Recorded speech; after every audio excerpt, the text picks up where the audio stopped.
أعوذ بالله من الشيطان الرجيم. بسم الله الرحمن الرحيم.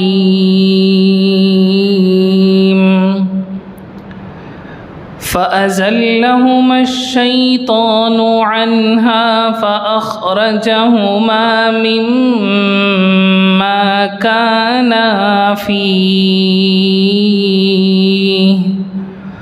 وقلنا اهبطوا بعضكم لبعض عدو ولكم في الأرض مستقر ومتاع إلى حين.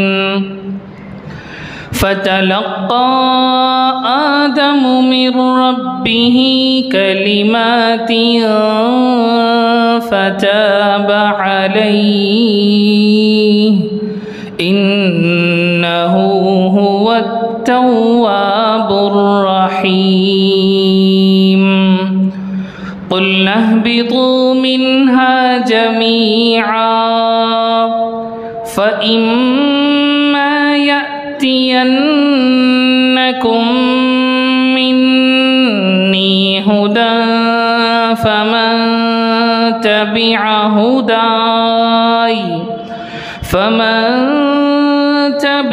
هداي فلا خوف عليهم ولا هم يحزنون. والذين كفروا وكذبوا بآياتنا أولئك أصحاب النار هم فيها خالدون. صدق الله العظيم. إن الحمد لله نحمده ونستعينه ونستغفره ونؤمن به ونتوكل عليه ونعوذ بالله من شرور أنفسنا ومن سيئات أعمالنا.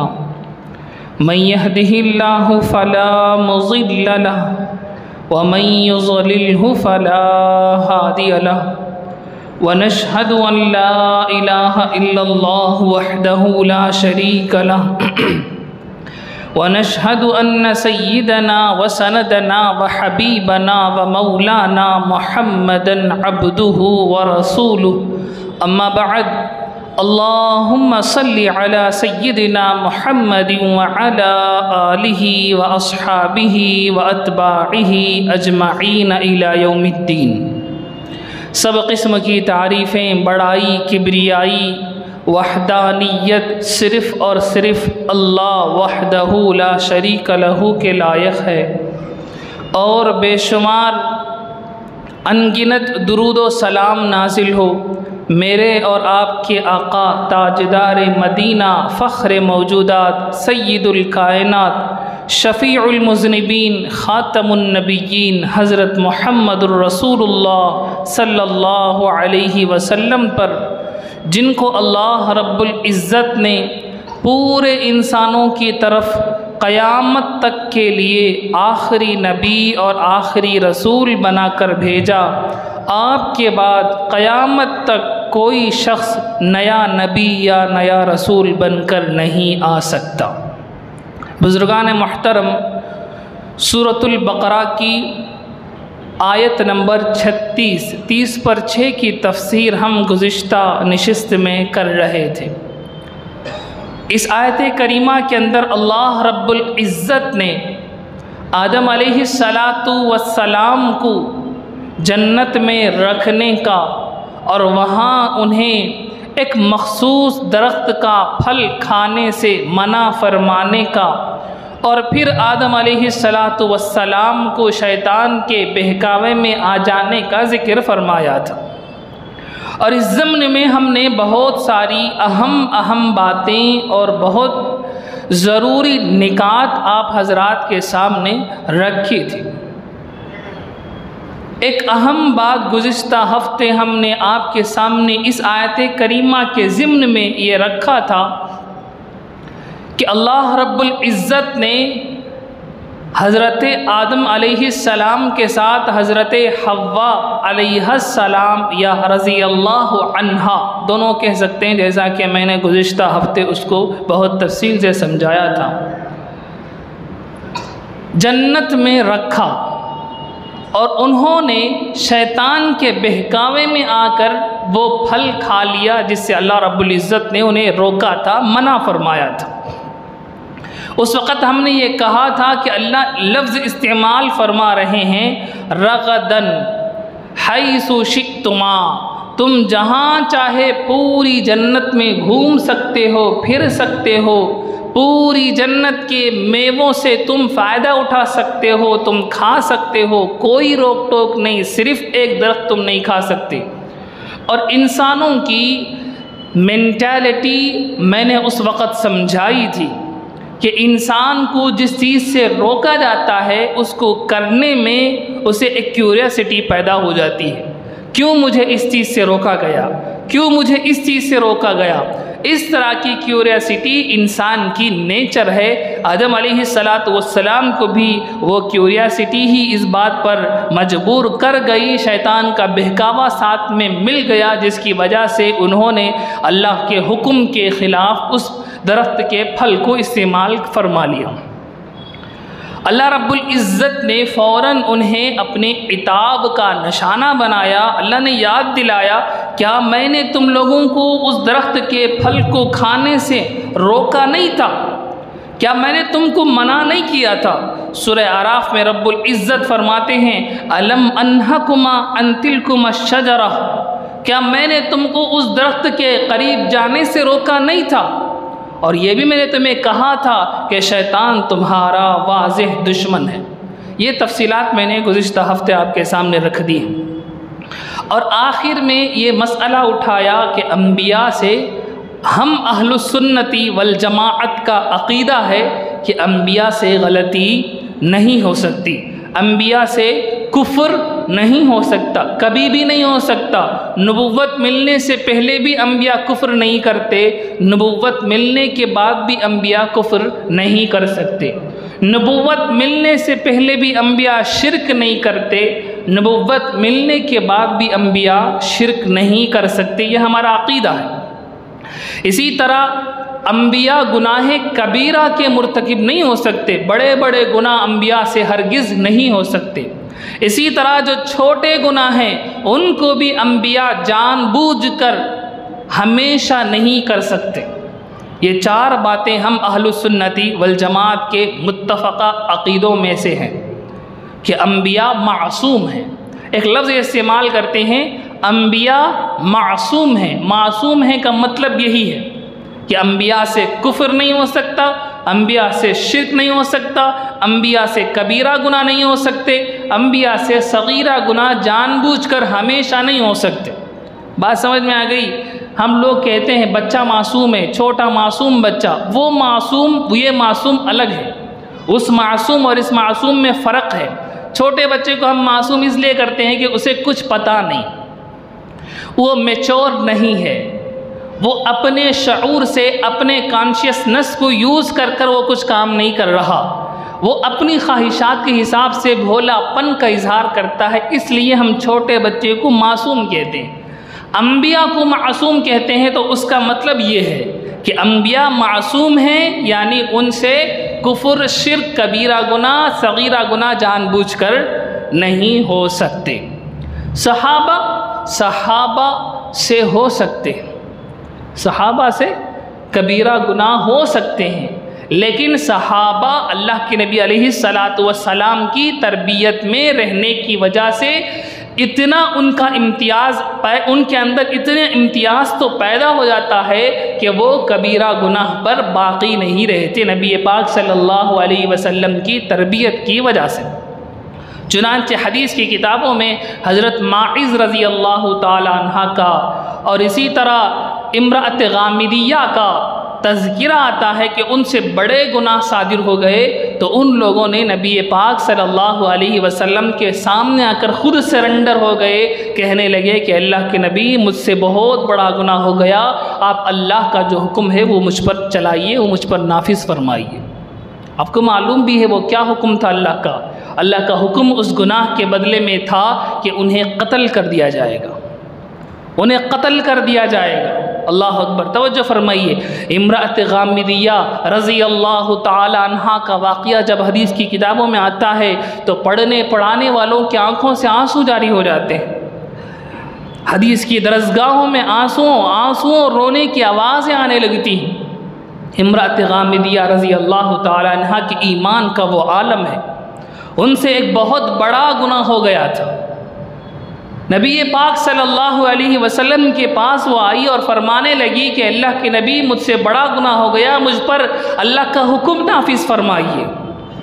نبی پاک صلی اللہ علیہ وسلم ٹالنے لگے، فرمانے لگے کہ تجھ سے چھوٹا گناہ ہوا ہوگا، تجھ سے وہ بڑا گناہ نہیں ہوا ہوگا۔ اس کو بھیجنے لگے، اس کو ہانکنے لگے، چلی جائے یہاں سے۔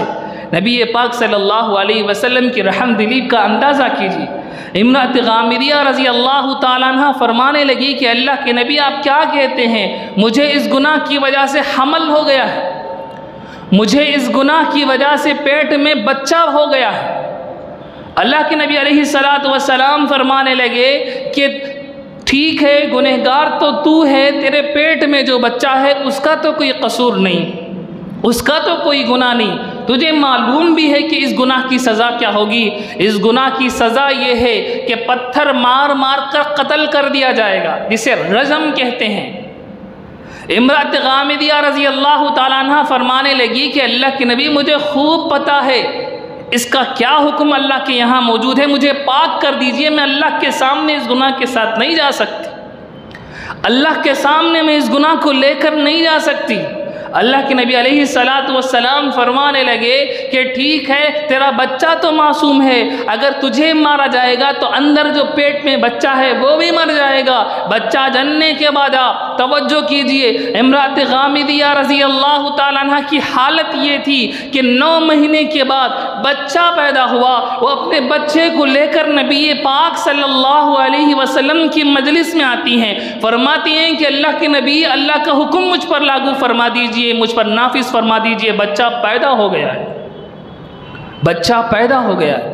نبی پاک صلی اللہ علیہ وسلم نے فرمایا کہ ٹھیک ہے، بچہ پیدا ہو گیا، اس کو دودھ کون پلائے گا؟ اس کو دودھ کون پلائے گا؟ دودھ چھڑانے کی مدت کے بعد اس کو بھیج دیا ان کو۔ 2.5 سال کے بعد امرأت غامدیہ رضی اللہ تعالی عنہ اس بچے کو لے کر آئی، ہاتھ میں اس کے روٹی کا ٹکڑا تھا۔ نبی پاک صلی اللہ علیہ وسلم کی مجلس میں آ کر فرمانے لگی، اللہ کے نبی اللہ کا جو حکم ہے وہ مجھ پر لاگو فرما دیجئے، مجھے وہ سزا دے دیجئے، میرے گناہ سے مجھے پاک کر دیجئے، یہ بچہ اب روٹی کھانے والا بن گیا ہے، اسے ماں کے دودھ کی ضرورت نہیں ہے۔ کون کہہ رہے ہیں؟ کون کہہ رہے ہیں؟ ماں کہہ رہی ہے 2.5 سال کے معصوم بچے کو لا کر۔ اس کی حالت کا اندازہ کیجیے، 9 مہینے حمل سے رہی وہ، ساتھ میں 2.5 سال، تقریباً 3.5 سال اس نے گناہ کیے ہوئے ہو چکے تھے، لیکن 3.5 سال کی مدت میں اس عورت کو سکون نہیں آیا، چین نہیں آیا۔ وہ چاہتی تو بھاگ سکتی تھی، وہ چاہتی تو اپنی بات سے واپس لوٹ سکتی تھی، لیکن میرے آقا کی تربیت کا نتیجہ تھا کہ 2.5 سال کے بعد بچے کو لے کر آتی ہیں اور کہتی ہیں کہ اللہ کے نبی مجھے قتل فرما دیجئے، بچہ آپ میرے دودھ کا محتاج نہیں ہے۔ اللہ کے نبی علیہ السلام صحابہ سے پوچھتے ہیں کون ہے جو اس بچے کی نگہبانی کرے گا، اس بچے کو پالے گا؟ ایک صحابی فرماتے ہیں میں اس بچے کو پال لوں گا۔ اللہ کے نبی علیہ السلام اس کے بعد ان پر اللہ کا حکم نافذ فرماتے ہیں، ان عورت کو قتل کیا جاتا ہے۔ ان کا خون ایک صحابی کے کپڑے پر پڑتا ہے، وہ صحابی دھتکارتے ہیں، گندی عورت کا خون ہے۔ اللہ کے نبی علیہ السلام کو جوش آ جاتا ہے۔ اللہ کے نبی علیہ السلام رب کعبہ کی قسم اٹھا کر فرماتے ہیں کہ اس عورت نے اتنی توبہ کی ہے کہ اگر پوری دنیا کے لوگوں پر اس کی توبہ بانٹ دی جائے اللہ سب کو مغفرت فرما دے، اللہ سب کو مغفرت فرما دے۔ میرے بھائیو، یہ میرے صحابہ کا مقام ہے، یہ میرے آقا علیہ السلام کی تربیت کا نتیجہ ہے۔ میں کہہ یہ رہا تھا کہ صحابہ محفوظ ہیں، یہ ہمارا عقیدہ ہے۔ جیسے نبی انبیاء معصوم ہم مانتے ہیں، صحابہ کو ہم محفوظ مانتے ہیں۔ اسی لیے حدیث پاک میں آتا ہے، اگرچہ ضعیف حدیث ہے، آقا نے فرمایا اصحابی کالنجوم فبأیہم اقتدیتم اہتدیتم، میرے صحابہ ستاروں کے مانند ہیں، تم ان میں سے کسی ایک کی بھی پیروی کرو گے بیڑا پار ہو جائے گا، بیڑا پار ہو جائے گا۔ ضعیف حدیثوں پر عمل ہوتا ہے، ضعیف حدیثوں پر عمل ہوتا ہے، یہ الگ ٹاپک ہے، کبھی انشاءاللہ العزیز اس پر ہم تفصیل سے ڈسکس کریں گے۔ صحیح حدیثوں پر ہی ہمارا مدار نہیں ہے، صحیح حدیث جہاں موجود نہیں ہوتی وہاں ضعیف حدیثوں پر عمل ہوتا ہے۔ ضعیف حدیث کیا ہوتی ہے، صحیح حدیث کیا ہوتی ہے، یہ علمی بحثیں ہیں، یہ انٹلیکچوئل ڈیبیٹس ہیں، اس پر میں نہیں جا سکتا، لیکن یہ آپ اپنے ذہن میں رکھ لیں کہ ضعیف حدیث سے بھی کئی ساری چیزیں ثابت ہوتی ہیں۔ بہرحال اللہ رب العزت نے اس آیت کریمہ کے اندر آدم علیہ السلام کے اس گناہ کا تذکرہ فرمایا اور اس کے بعد جو واقعہ ہوا اس کو یہاں بیان فرمایا۔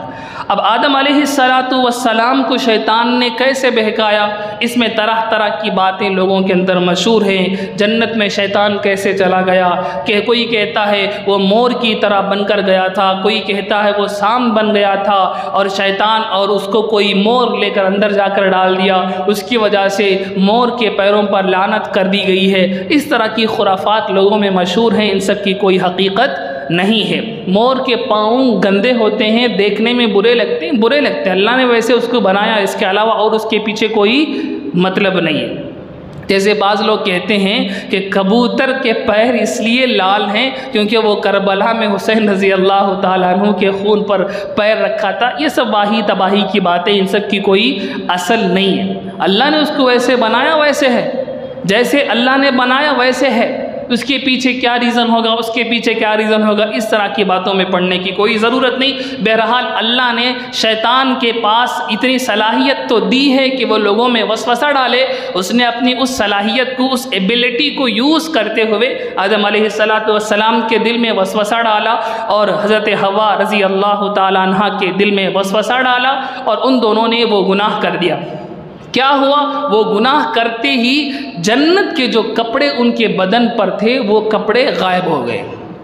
وہ کپڑے کیا ہو گئے تھے، غائب ہو گئے تھے، اور آدم علیہ السلام اور حضرت حوا رضی اللہ تعالی عنہ یہ دونوں شرم کے مارے جنت کے پتوں سے اپنی شرم گاہوں کو چھپانے لگے۔ اس وقت اللہ رب العزت نے ان کو پکار کر کہا، الم انہکما ان تلکما الشجرہ، اے آدم و حوا، کیا میں نے تم دونوں کو اس درخت کے پاس جانے سے منع نہیں کیا تھا، پھر تم کیوں چلے گئے؟ میں نے تمہیں یہ پہلے ہی بتا دیا تھا کہ شیطان تمہارا کھلا دشمن ہے، وہ تمہیں دھوکہ دے گا، وہ تمہیں بہلائے گا، پھسلائے گا، تم اس کے جال میں مت پھنسنا، پھر تم کیوں اس طرح پھنس گئے؟ اللہ نے ناراضگی کا اظہار فرما دیا۔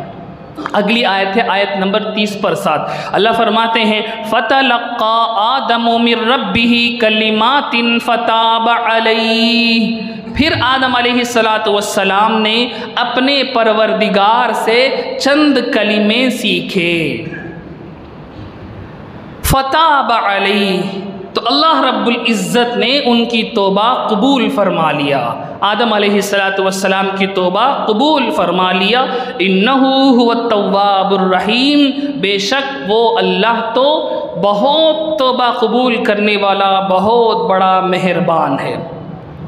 آدم علیہ السلام سے جب گناہ ہو گیا تو انہیں سمجھ نہیں آیا کہ کیا کریں، انہیں سمجھ نہیں آیا کہ کیا کریں، یعنی اس سے پہلے تو گناہ نہیں ہوا تھا، اس سے پہلے کوئی ایکسپیرینس نہیں ہے کہ گناہ کیا ہو تو اس کا کیسا حل ہوتا ہے، کیسے معافی مانگی جاتی ہے، کیسے منوایا جاتا ہے اللہ کو، اس کا علم تو نہیں تھا کیونکہ اس سے پہلے گناہ ہی نہیں ہوا تھا۔ تو یہ پہلا موقع تھا گناہ کا، انسان کے گناہ کا۔ اس سے پہلے شیطان نے گناہ کر دیا ہے، شیطان کا نہیں، انسان کا یہ پہلا گناہ تھا۔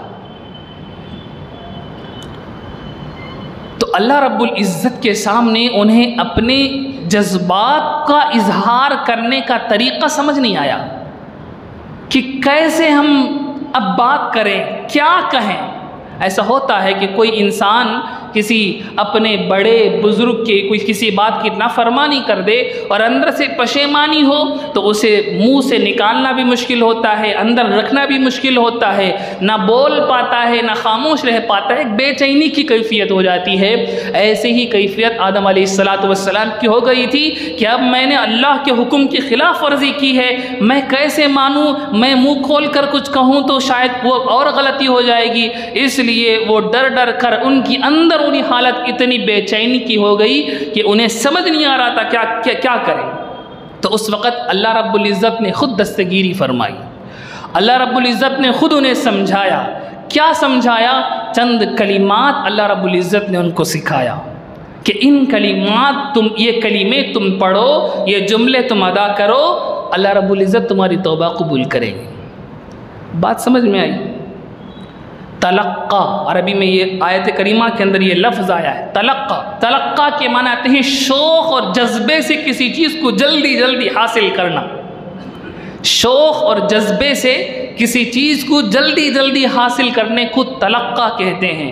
آدم علیہ السلام کو اللہ نے وہ کلمے سکھائے تو جلدی جلدی انہوں نے ان کلمات کو اللہ رب العزت سے حاصل کر ان کو دہرانے لگے، ان کے ذریعے سے معافی تلافی کرنے لگے۔ وہ کیا کلمات تھے؟ حدیث کی کتابوں میں ہے، تفسیر کی کتابوں میں ہے۔ ابن عباس رضی اللہ تعالی عنہما کی روایت ہے، وہ فرماتے ہیں کہ وہ کلمے تھے ربنا ظلمنا انفسنا وَإِن لَمْ تَغْفِرْ لَنَا وَتَرْحَمْنَا لَنَكُونَنَّ مِنَ الْخَاسِرِينَ۔ اے ہمارے پروردگار، ہم نے اپنے آپ پر ظلم کر دیا ہے گناہ کرنے کی وجہ سے، ہم نے ظلم کر لیا ہے اپنے آپ پر، اگر تو ہماری بخشش نہیں کرے گا تو ہم نقصان اٹھانے والے ہو جائیں گے۔ یہ کلمے تھے۔ ان کلموں کو آدم علیہ السلام نے دہرایا، اللہ رب العزت نے ان کو معاف فرما دیا۔ میرے بھائیوں، یہ اتنے بلند کلمے ہیں کہ یہ ہمارے جد اعظم حضرت آدم علیہ السلام کو اللہ نے ان کلموں کی برکت سے مغفرت فرمائی ہے۔ یہ کلمے اتنی مرتبہ ہم پڑھ چکے ہیں کہ ان کلموں کی اہمیت ہمارے دلوں سے گھٹ گئی ہے۔ یہ بہت پاورفل کلمے ہیں، یہ بہت پاورفل کلمے ہیں۔ اسی طرح ربنا آتنا فی الدنیا حسنہ وفی الآخرۃ حسنہ وقنا عذاب النار، یہ جملے اتنی مرتبہ ہم دہرا چکے ہیں کہ ان جملوں کو ہم معمولی دعا سمجھتے ہیں۔ یہ معمولی دعا نہیں ہے، یہ معمولی کلمے نہیں ہیں۔ اگر ایک مرتبہ اللہ ہمارے ان جملوں کو قبول کر لے، دنیا اور آخرت کی سارے مسائل حل ہو جائیں گے، اتنی پاورفل ہے یہ دعا۔ آپ جو کچھ دنیا کے بارے میں مانگے، جو کچھ مانگے، 1 گھنٹہ مانگے، 2 گھنٹہ مانگے، 3 گھنٹہ مانگے، آخرت کے بارے میں آپ جو کچھ مانگنا چاہیں مانگے، 1 گھنٹہ، 2 گھنٹہ، 3 گھنٹہ، 4 گھنٹہ، آپ دعا کرتے رہیں کرتے رہیں کرتے رہیں، ان سب کا خلاصہ جو ہوگا وہ اس دعا کے اندر ہے کہ اے اللہ میری دنیا حسنہ بنا دے، میری آخرت حسنہ بنا دے، مجھے آگ سے بچا لے۔ اس سے بڑی دعا کیا ہو سکتی ہے؟ اس سے بڑی دعا کیا ہو سکتی ہے؟ تو میرے بھائیوں، ان دعاؤں کو ہلکے میں نہیں لینا چاہیے۔ یہ قرآن مجید کی دعائیں ہیں۔ آج لوگ یہ سوچتے ہیں کہ نئی نئی دعا امام صاحب کریں، نئی نئی دعا لوگ کریں، نئی نئی دعاؤں کے پیچھے نہیں جانا۔ قرآن مجید کی یہ ایک دعا اگر ہم اپنے دل کی گہرائی سے مانگ لیں، اللہ قبول فرما لیں، دنیا آخرت کے سارے مسائل حل ہو جانے ہیں، دنیا اور آخرت کے سارے مسائل حل ہو جانے۔ اتنی زبردست قسم کی دعائیں۔ تو آدم علیہ السلام کو اللہ نے خود دعا سکھائی، یہ دعا مانگ تو کتنی بڑی دعا ہوگی کہ اللہ اپنے پہلے شخص، پہلے انسان، پہلے نبی کو سکھائے۔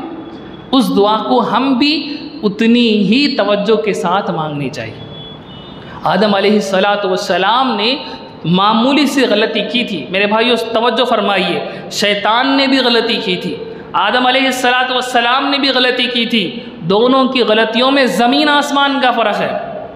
شیطان نے سجدہ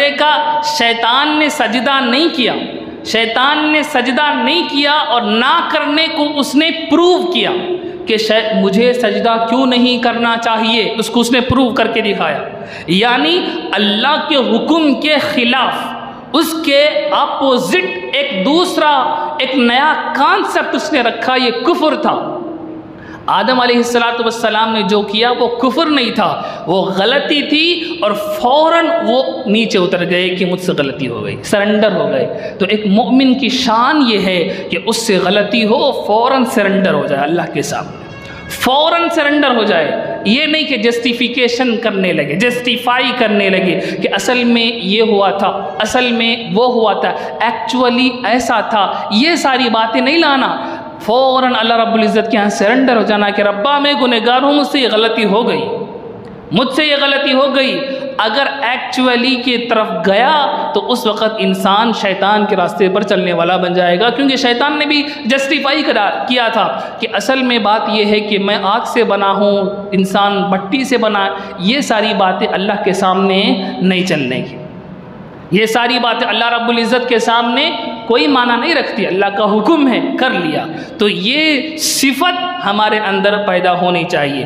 یہاں یہ بات بھی سن لیں کہ بعض حدیث کی کتابوں میں یہ روایت موجود ہے، مستدرک حاکم وغیرہ میں یہ روایت موجود ہے کہ عرش پر لا الہ الا اللہ محمد الرسول اللہ لکھا ہوا دیکھا تھا آدم علیہ السلام نے، انہوں نے بہت دعا کی، اللہ نے قبول نہیں کیا، بعد میں ان کو وہ جملہ یاد آیا، انہوں نے محمد صلی اللہ علیہ وسلم کے وسیلے سے دعا مانگی، تو اللہ نے ان سے پوچھا کہ تمہیں یہ کیسے معلوم ہوا؟ انہوں نے بتایا کہ عرش پر لکھا ہوا میں نے دیکھا۔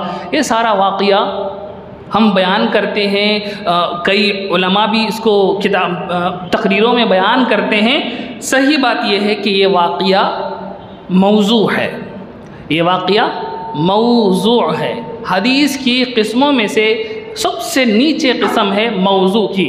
موضوع کہتے ہیں گھڑی ہوئی بات کو، موضوع کہتے ہیں بنائی ہوئی بات کو، تو ایکچول میں وہ حدیث ہی نہیں ہوتی۔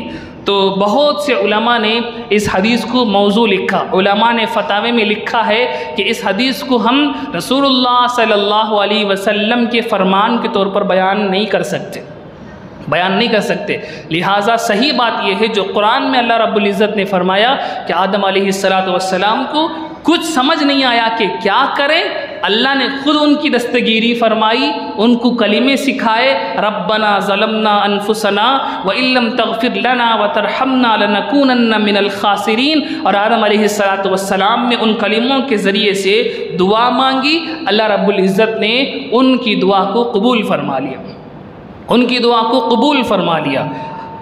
اب ہوا کیا؟ پہلے گناہ جب ہوا اللہ ان سے ناراض ہو گئے، کہا کہ فوراً تم لوگ جنت سے نکل کر زمین پر چلے جاؤ، تمہارے لیے یہ حق نہیں ہے کہ تم گناہ کرو اور جنت میں رہو، پہلے زمین پر جاؤ، جنت سے نکلو۔ اللہ نے ناراضگی کا اظہار فرمایا، اللہ نے ناراضگی کا اظہار فرمایا، بعد میں انہوں نے توبہ کی، اللہ رب العزت نے ان کی توبہ قبول فرما لی، ان کی توبہ قبول فرما لی، لیکن زمین میں جانے کا جو حکم تھا اس کو کینسل نہیں فرمایا، اس کو کینسل نہیں کیا، اس کو باقی رکھا۔ ٹھیک ہے میں تمہاری توبہ قبول کرتا ہوں، لیکن تمہیں زمین میں جانا ہی ہوگا، کیونکہ پیدا ہی تمہیں کس لیے کیا گیا ہے؟ زمین کی خلافت کے لیے کیا گیا ہے، زمین میں نیابت کے لیے کیا گیا ہے، لہٰذا جنت پہ رہ کر کیا کرو گے؟ جو حکم ہم پاس کر چکے ہیں وہ پاس ہی ہے، اب تمہیں جنت میں جانا ہے، تمہیں زمین میں جانا ہی ہے۔ پہلے میں نے غصے میں کہا زمین میں جانا ہے، اب میں رضامندی سے کہتا ہوں تمہارے گناہ کو میں نے معاف کر لیا، لیکن زمین میں جانا ہی جانا ہے۔ اب یہاں ایک مسئلہ سن لیں، وہ مسئلہ ہے،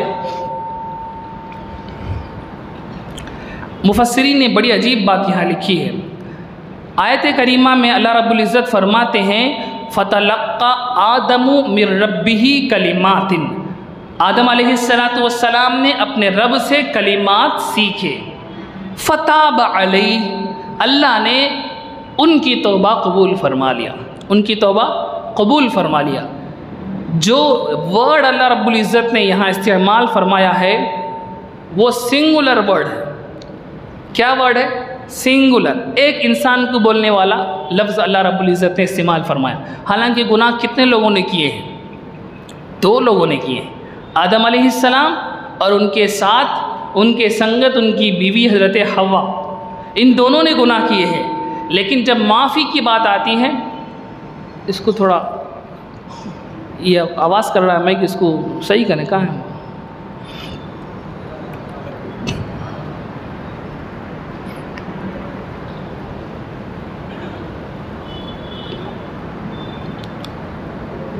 تو گناہ تو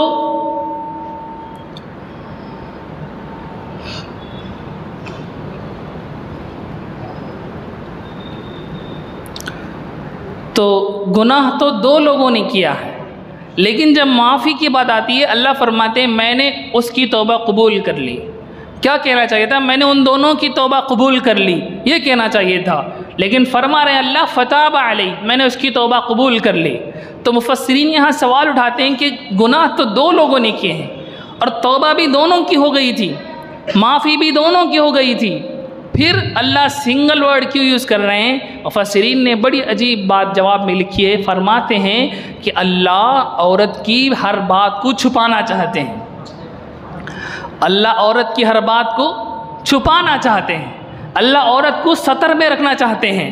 گناہ میں بڑا ہاتھ حضرت حوا کا تھا، جب شیطان نے آدم علیہ السلام کے دل میں گناہ کی خواہش ڈالی، حوا رضی اللہ عنہ کے دل میں بھی گناہ کی خواہش ڈالی، تو آدم علیہ السلام کنفیوژن کا شکار ہو گئے تھے، کروں یا نہ کروں، لیکن حضرت حوا نے ان کو سپورٹ کیا کہ کھاتے ہیں اس کو۔ حضرت حوا رضی اللہ تعالیٰ عنہ نے آدم علیہ السلام کو گناہ کرنے میں مدد کی ایک حساب سے، لیکن اتنے بڑے غلطی کے باوجود جب قرآن مجید تذکرہ کرتا ہے تو پوری جگہ حضرت حوا رضی اللہ عنہ کی ساری باتوں کو چھپا دیتا ہے، ساری باتوں کو چھپا دیتا ہے۔ قرآن مجید عورت کی اتنے سطر کی حفاظت کرتا ہے کہ قرآن مجید کے اندر کسی عورت کا نام نہیں ہے، صرف حضرت مریم رضی اللہ تعالیٰ عنہ کا نام ہے، ان کے علاوہ کسی عورت کا نام قرآن مجید ذکر نہیں کرتا، نام ذکر نہیں کرتا۔ امرأت لوط، امرأت نوح، امرأت فرعون، اس طرح اللہ لقب دیتے ہیں کہ فرعون کی بیوی، حضرت نوح علیہ السلام کی بیوی، حضرت لوط علیہ السلام کی بیوی، اس طرح تو لفظ استعمال کرتے ہیں، لیکن نام لے کر کسی عورت کا قرآن مجید نے کہیں استعمال نہیں کیا، صرف حضرت مریم رضی اللہ تعالیٰ عنہ یا علیہ السلام کا صرف نام لیا، وہ بھی مجبوری تھی۔ کیوں؟ کیونکہ آگے لوگ زمانے میں کنفیوژن کریں گے، نئے لوگ آ کر کہیں گے کہ میں ہی مسیح ہوں، میں ہی فلانا ہوں، میں ہی ڈھمکا نہ ہوں۔ اس بات کو کلیئر کرنے کے لیے اللہ رب العزت نے نام لے کر بیان کیا کہ عیسیٰ وہ مریم کے بیٹے ہیں، عیسیٰ وہ مریم کے بیٹے ہیں، عیسیٰ وہ مریم کے بیٹے ہیں، عیسیٰ بن مریم، عیسیٰ بن مریم، عیسیٰ بن مریم۔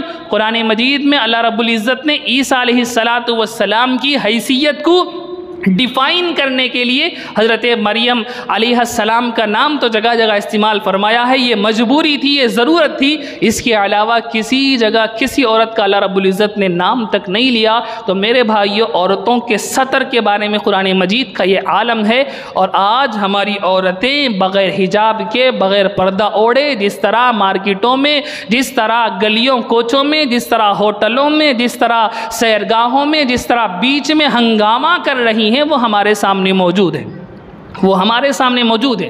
اسلامی معاشرہ نہیں ہو سکتا میرے بھائیوں، اسلامی طریقہ نہیں ہو سکتا کہ ایک عورت بغیر حجاب کے، ایک عورت اپنے چہرے کو ڈھانپے بغیر، ایک عورت اپنے چھپے ہوئے اعضاء کو ظاہر کرنے کی حالت میں باہر نہیں آ سکتی۔ اللہ اکبر، کیا عالم ہے، کیا عالم ہے، ہم دیکھ رہے ہیں، ہم اپنے ماحول میں دیکھ رہے ہیں، پوری جگہ وہ اپنے چہرے کو چھپا کر جائے گی، لیکن جب وہ پانی پوری کھانے کے لیے جائے گی اس وقت اس کو کھول کر دکھا کر کھائے۔ یہ کون سا پردہ ہے میرے بھائیوں، یہ کون سا دین ہے؟ ہم صبح شام یہ نظارہ دیکھ رہے ہیں کہ جو دیندار سمجھ کر پوری دنیا سے اپنے چہرے کو چھپانا چاہتی ہے، وہ بھی پانی پوری والے کے سامنے اپنے پردے کو اڑا دیتی، اپنے پردے کو اڑا دیتی ہے۔ اللہ اکبر، ایک مثال میں دے رہا ہوں، آپ توجہ کیجئے ذرا، بیچ میں بھی جاتا ہوں، آپ بھی جاتے ہیں، جا کر جائزہ لے کر دیکھیں کہ ہماری کتنی بیٹیاں، کتنی بہنیں ہیں جو دوسرے لڑکوں کے ساتھ، نامحرم لڑکوں کے ساتھ، کافر لڑکوں کے ساتھ عیاریاں، عیاشیاں، مستیاں کر رہی ہوتی، کوئی پوچھنے والا نہیں، کوئی پوچھنے والا نہیں، کوئی ان کو ڈانٹتا نہیں۔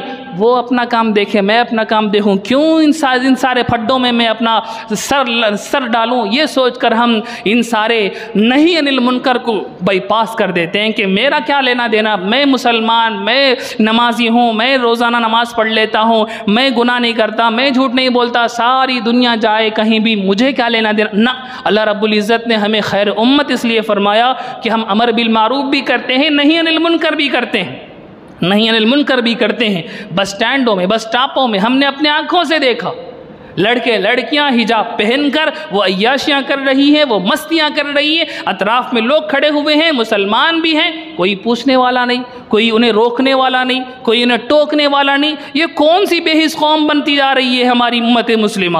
ہمیں اس بارے میں بھی توجہ کرنا چاہیے۔ میرے بھائیوں، میں یہ نہیں کہتا کہ قانون ہاتھ میں اٹھا لیں، انہیں مارنے لگے، انہیں دھمکانے لگے، انہیں ڈرائیں، یہ میں نہیں کہتا، میں اس کو پروموٹ نہیں کر رہا، میں نہیں انل منکر کی بات کر رہا ہوں کہ ہم انہیں اپنی حیثیت کے مطابق روکیں۔ اپنا انفلوئنس کیوں یوز نہیں کرتے؟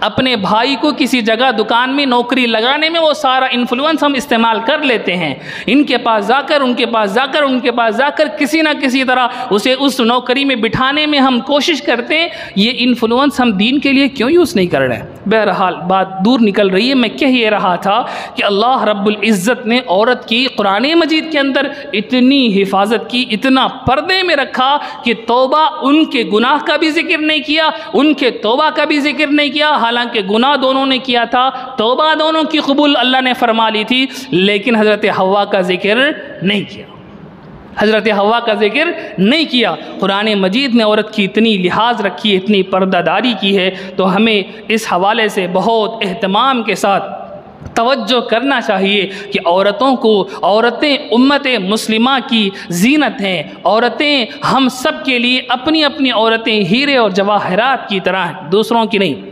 اپنی اپنی عورتیں ہم سب کے لیے ہیرے جواہرات کی طرح ہیں۔ ان کی حفاظت کرنا، ان پر دوسروں کی نظریں پڑنے سے بچانا، ان کی تربیت کرنا، ان کو سمجھا، ان کو قرآن و سنہ کی تعلیم دے کر، تربیت کر کر، ان کی صحیح معنوں میں تربیت کر کے ان کو ان کی جگہوں تک پہنچانا، یہ ہم میں سے ہر ایک کی ذمہ داری ہے، یہ ہم میں سے ہر ایک کا فرض ہے۔ اللہ نے قرآن میں بڑی ضرورت کے باوجود عورتوں کا ذکر نہیں کیا، اتنے پردے کا لحاظ رکھا، تو ہمیں بھی اس پردے کے حوالے سے ہوشیار رہنا ہوگا، حساس رہنا ہوگا۔ اگلی آیت میں انشاءاللہ العزیز، اگلی نشستوں میں ہم اس پر گفتگو کریں گے۔ آیت نمبر 30 پر 7 کی تفسیر ہو گئی ہے، 30 پر 8 سے انشاءاللہ العزیز ہم اگلی نشستوں میں گفتگو کریں گے۔ رب العزت سے دعا فرمائے اللہ رب العزت ہمیں قرآن فہمی کی دولت سے مالا مال فرمائے، قرآن کو سننا، قرآن کو سمجھنا، قرآن کی تعلیمات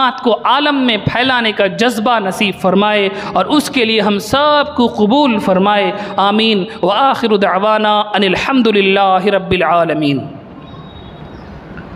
لك الحمد ولك الشكر يا الله. اللهم صل على سيدنا محمد وعلى آل سيدنا محمد وبارك وسلم عليه. ربنا آتنا في الدنيا حسنة وفي الآخرة حسنة وقنا عذاب النار.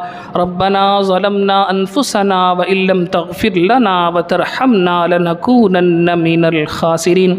سبحان ربك رب العزة عما يصفون وسلام على المرسلين والحمد لله رب العالمين.